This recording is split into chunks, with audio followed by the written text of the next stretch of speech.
कई सारे लोग हैं जिनका अकाउंट साइबर सेल के द्वारा काफी समय से फ्रीज कर दिया गया है और उनका अकाउंट अनफ्रीज नहीं हो रहा है। वैसे तो मैंने कई सारी वीडियोस में अकाउंट फ्रीज को लेकर या अकाउंट पर लगे लेन मार्क के बारे में बात किया है, लेकिन आज की इस वीडियो में मैं इस स्पेसिफिक पॉइंट पर बात करूंगा कि अगर आपका अकाउंट अनफ्रीज नहीं हुआ है, साइबर सेल के द्वारा आपके अकाउंट को फ्रीज कर दिया गया है, काफी टाइम हो चुका है, तो ऐसी स्थिति में आप क्या कर सकते हैं। ऐसे में आपके लिए केवल दो ऑप्शन होते हैं, या तो आप कोर्ट केस के थ्रू अपने अकाउंट को अनफ्रीज करवाएं और दूसरा क्या है उस पर भी हम डिटेल्स में बात करेंगे। तो अगर आप में से कोई ऐसा है जिनका अकाउंट इनिशियल यानी फरवरी 2026 के बाद फ्रीज हुआ है, तो ऐसी स्थिति में आप क्या करेंगे, और अगर फरवरी 2026 से पहले किसी का अकाउंट फ्रीज हुआ है तो ऐसी स्थिति में आपको क्या करना होगा, इसी पर हम बात करेंगे। अब इसमें भी कई सारी कंडीशन है, जैसे कि अगर आपका अकाउंट फ्रीज हुआ है उस केस में एफआईआर हुआ है या फिर नहीं, या सिर्फ आपके अकाउंट पर कोई डिस्प्यूटेड अमाउंट आ गया है जिसकी वजह से अकाउंट को पूरी तरीके से फ्रीज कर दिया गया है और आप उसको ऑपरेट नहीं कर पा रहे हैं। तो देखिए, अगर आपका अकाउंट फरवरी 2026 के बाद फ्रीज हुआ है या अकाउंट पर लेन मार्क लगा है, तो उसके लिए मैंने ऑलरेडी वीडियो बना दी है जिसमें कि मैंने बताया कि कैसे आप सीएफ आरएमएस पोर्टल पर कंप्लेन बैंक के थ्रू करवाएंगे, और उस एप्लीकेशन में आपको क्या लिखना रहेगा उस पर मैंने ऑलरेडी वीडियो बना रखी है, तो आप उसको वॉच कर सकते हैं। अगर बैंक वहां पर आपकी नहीं सुन रहा है तो ऐसी स्थिति में आपको क्या करना रहेगा कि आपको सीपी ग्राम पोर्टल्स पर बैंक के अगेंस्ट कंप्लेन करना होगा। इसकी भी वीडियो मैंने ऑलरेडी बना रखी है जिसको आप मेरे चैनल पर विजिट करके वॉच कर सकते हैं। इन दोनों की लिंक मैं वीडियो के डिस्क्रिप्शन में भी दे दूंगा, जिससे आपको इजीली आप उस वीडियो को फाइंड करके देख सकें। अब बात करते हैं ऐसे लोग जिनका अकाउंट काफी टाइम से फ्रीज हो गया है। अब अगर उस डिस्प्यूटेड अमाउंट जो भी उनके अकाउंट में रिसीव हुआ उस पर एफआईआर है, और अगर नहीं है, दोनों स्थिति में क्या होगा। देखिए, अगर किसी भी डिस्प्यूटेड अमाउंट पर एफआईआर रजिस्टर्ड हो चुकी है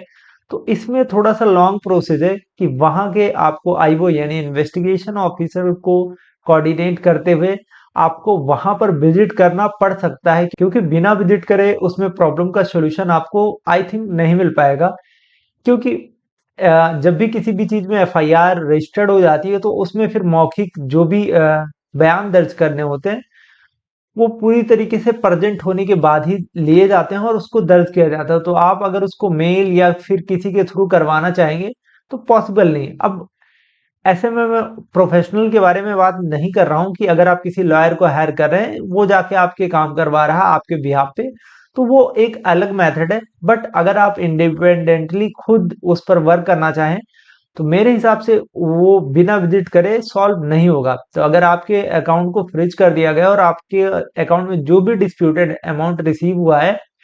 तो उस केस में आप जो है इन्वेस्टिगेशन ऑफिसर को कांटेक्ट करके कोऑर्डिनेट करके आपको उस संबंधित थाने में विजिट करना है और वहां पर आप अपना एप्लीकेशन वगैरह देके अपने अकाउंट को अनफ्रीज करवा सकते हैं। अब अकाउंट फ्रीज में किस किस तरीके की एप्लीकेशन देती है, इस पर ऑलरेडी मेरे चैनल पर कई सारी वीडियोस हैं जो आप वॉच कर सकते हैं अपने नॉलेज पर्पज के लिए। अब अगर मान लीजिए इस रूट से आप नहीं जाना चाह रहे हैं तो फिर आप क्या कर सकते हैं, आपको किसी ऐसे प्रोफेशनल लॉयर को हायर करना होगा जो कि आपके जानने वाला हो। आप सोशल मीडिया को देखकर कभी भी किसी प्रोफेशनल को हायर मत कीजिए। इसमें रिस्क क्या रहेगा, इसमें रिस्क क्या रहेगा कि कोई भी पर्सन आपसे पेमेंट लेता है और रिसीव करने और पेमेंट रिसीव होने के बाद हो सकता है कि वो आपका कॉल ना रिसीव करे, तो आपको एक प्रॉब्लम तो और ऑलरेडी आपकी चल रही थी, दूसरी प्रॉब्लम और खड़ी हो जाती है कि आपने किसी को पेमेंट किया और वो आपकी नहीं सुन रहा है। तो ऐसे में मैं यही कहूंगा कि जो भी फाइनेंशियल एडवाइजर या फिर लॉयर है जिनके थ्रू आप रेट फाइल करवा सकते हैं, सबसे पहले आप अपने केसेस को खुद समझ लीजिए और फिर उनको भी बता दीजिए कि आपके केसेस में हुआ गया है। आप